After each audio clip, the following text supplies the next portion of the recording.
Des histoires relativement croustillantes. Il est clair que le grand-père en question, c'était un braconnier, et un grand braconnier, mais il était aussi le maire du village. Alors un jour, justement en traversant le pont de la Pique, qu'est-ce qu'il voit en dessous du pont? Il voit des trucs comme ça. Son troupeau à peu près à 200 mètres en hauteur, il descend avec ses chiens et il dit « Ce soir je vais au spectacle, je vais voir le compteur des cimes ». Je dis, mais extraordinaire, il a trouvé mon nom d'artiste. Donc je dois ça. Bon, je suis gascon, mais je ne la gère pas. Une truite énorme. Elle va faire plus de 80 cm. Là, le pépé, 92 ans, il s'est mis à courir comme une chèvre qui aurait vu un morceau de sel. Il est arrivé au bord de la rivière, il s'est déshabillé. Il était aussi nu qu'un ver de terre, aussi blanc qu'un cachet d'aspirine. Juste le béret sur la tête. Et là, tel un héron à long cou, il est rentré dans l'eau glacée et il a commencé à fouiller, à farfouiller sous la pierre pour dérober la jolie truite. Mais juste à ce moment-là, deux gendarmes qui arrivent en bicyclette. Hé, hey, vous, vos papiers! Pépé se pris, hop, le béret entre les jambes. Moi, je n'avais que 8 ans, mais j'étais aussi rouge qu'un coquelicot, de honte.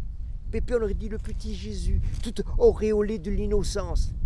Les gendarmes sont approchés, ils disent, mais vous n'avez pas honte de braconner un truc à la main? Mais c'est formellement interdit.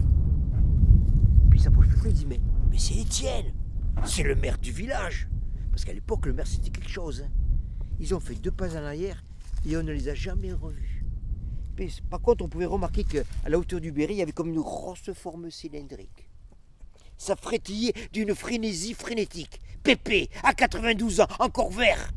Non, c'est vrai qu'on connaît la vertu des plantes, mais quand même. Non, je vous rassure, ce n'était qu'une jolie truite qui avait décidé de mourir là, dans le pli douillet du béret de Pépé. Et il m'a dit, tu vois, Pitou. Oh, le Pitou, c'est le petit de Lizard. Pitou, tu vois, cette truite, elle a fait la nique à ces 2 représentants de la République. Et bien ce soir, cette truite, ce sera du saumon de Baltique. Viens, rentrons au château, plutôt à la ferme. Mais j'ai retenu ma première leçon. C'est que la ruse est beaucoup plus redoutable que les forces de l'ordre.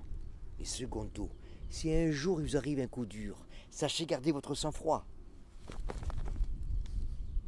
Avec panache.